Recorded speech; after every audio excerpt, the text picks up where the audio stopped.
What's up guys, it's Kelly and today I am doing an extremely long overdue video. We're going to talk about a product that actually came out in November of 2018 and I have been procrastinating filming this video for I don't even know why, but I finally did it. So today we're going to talk about the Zoya Z-Brush. So just for some context, if you guys haven't heard, Zoya is one of the brands of nail polish that has the thin round brush for painting on your nails. So I think there's kind of this age-old argument of like wide flat brush versus round skinny brush, and people are really divided on which one they prefer. I am personally of the camp who prefers the wide flat brush. Zoya apparently did a little bit of research on their own last year and determined that 50% of their audience likes the wide flat brush better. So they decided to make it an optional thing for you. When you buy a bottle of nail polish, you can choose to also purchase a wide flat brush. So I just wanted to talk to you guys really quickly about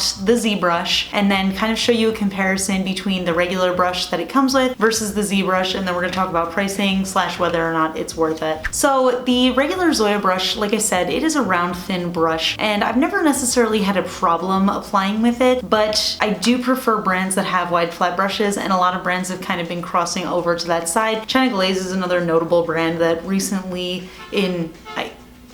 and I think there are some brands that kind of take it really far, like, oh my gosh, why is that loud truck being so loud? Anyway, like I said, Zoya came out with this brush. It's got 60% more bristles than the original brush, and it is a wide flat brush. It kind of flares out at the end, so it's kind of like a V instead of being like straight down, wide and flat all the way. So I thought that was actually a really interesting design and a really good way to not have too much polish on the brush as you're going. I decided to use the color Air, and I'm gonna show you guys first what it looks like when I apply with the regular brush so you can see kind of like a control. So basically, not a problem to use, but I like to have a little bit extra on the brush just because since it is such a skinny brush and I have a relatively wide nail bed, I want to get a lot on the brush so it doesn't get too streaky because it takes me several strokes to get it across my entire nail. So that's always been something that I'm not a huge fan of about Zoya. I do love their colors. I never loved their brush. So when I switched over to the Z-Brush, for starters, I'll tell you, when you have the Z-Brush in, I wasn't sure how I was going to be able to tell which polishes I have that were switched over to the Z-Brush. They didn't make the cap look any different or anything, and I kind of hate this, but the way that it sits on the bottle makes it look like it's still partially open. So that's how you can tell the difference. Like you can see side by side, if you take a regular bottle, it looks like it is fully sealed, whereas the Z-Brush looks like it's slightly open. That is because the Z-Brush is a little bit longer, so it needs a little bit more room in the bottle, which happens to be fairly short. When I applied this though, I was extremely impressed. It was significantly easier for me to use. It felt so much nicer and smoother. It leveled out a lot more evenly, and it just looked a lot better even in just that first coat on the nail than it did with the regular brush. So on first impression, I was 100% in love with it. I think that's awesome. I am so sorry. There's a huge loud dump truck or something out there. It's very annoying though, so I'm so sorry if you guys hear that. That's so frustrating.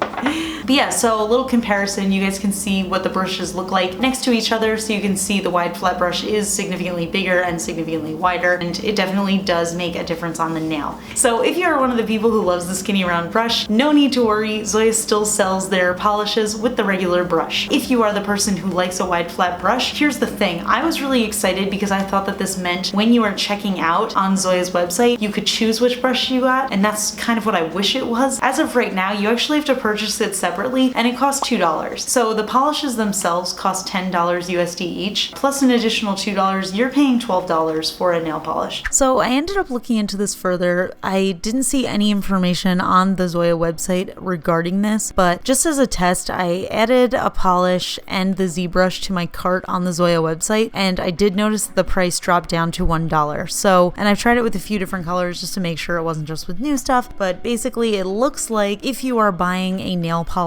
and you're buying the Z-Brush, it costs $1 for that extra Z-Brush. If you are just buying the Z-Brushes, or if you want to buy more Z-Brushes than polishes, then you have to pay $2 for them. So in terms of pricing, I don't love it and I don't know if it's worth it. I think it's so much easier to apply. I think it's awesome, but I wish that it was a free option, and I wish that we weren't charged an additional, I guess, like luxury tax on wanting the wide flat brush. Or at least, I mean, I think at 50 cents or or $1 would be fine. If you're a person like me who owns hundreds of bottles of Zoya, then you're kind of out of luck because I'm not going to be spending $400 just to get new brushes. You know what I mean? It's just not worth it for me. So I don't love that. But if you are a person that has like maybe 5 bottles and you love the colors but you can't bring yourself to use them because you hate the brush, then I can see how spending $10 would totally be worth it for you. So I don't know, I'm still kind of divided. I guess that's why it took me so long to film this video, because I just couldn't decide how I felt about it. I love Zoya, I love the brand, I love the colors that they have. I don't love the brush, but I do love the wide flat brush. I'm not going to be using them for my future swatch and review videos because I want to show you guys what the product is without any enhancements, and I would consider this an enhancement that does make it slightly easier for me to use personally. I don't think it's worth it for me to ever buy them, and I'm only going to put the few that I have into my absolute favorite bottles, and those bottles aren't going to be shown on my YouTube channel because I don't want to have to tell people like, oh, but you have to pay more if you want it to be used like that. Oh my gosh, is this truck ever gonna move? I swear, I've been sitting here for 8 minutes and this truck is just, I think someone's just sitting there revving their engine. I'm honestly gonna murder somebody. That's it for this video. I would love to hear your thoughts. I'm obviously gonna put a poll up because you guys know I love the polls, but I would also love to hear your more detailed thoughts in the comments below. Are you gonna be buying any of these? Have you bought any of these? What's your experience? Would love to hear from you. If you guys aren't subscribed to my channel, make sure you subscribe. I do a ton of nail polish reviews and occasionally makeup stuff. I also do nail art tutorials. And I have an exciting nail art tutorial using the Zoya Summer Collection coming soon, so stay tuned for that. If you like this video, give it a thumbs up. And that's it, so I'll talk to you guys later. Bye! Fun fact, I'm a redhead now.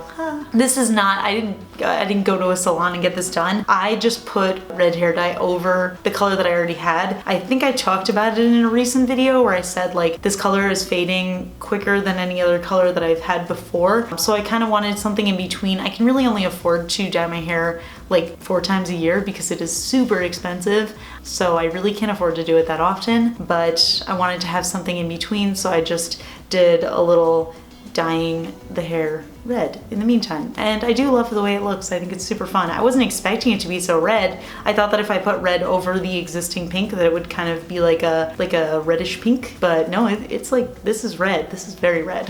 But yeah, that's it. So I'll talk to you guys later. Bye!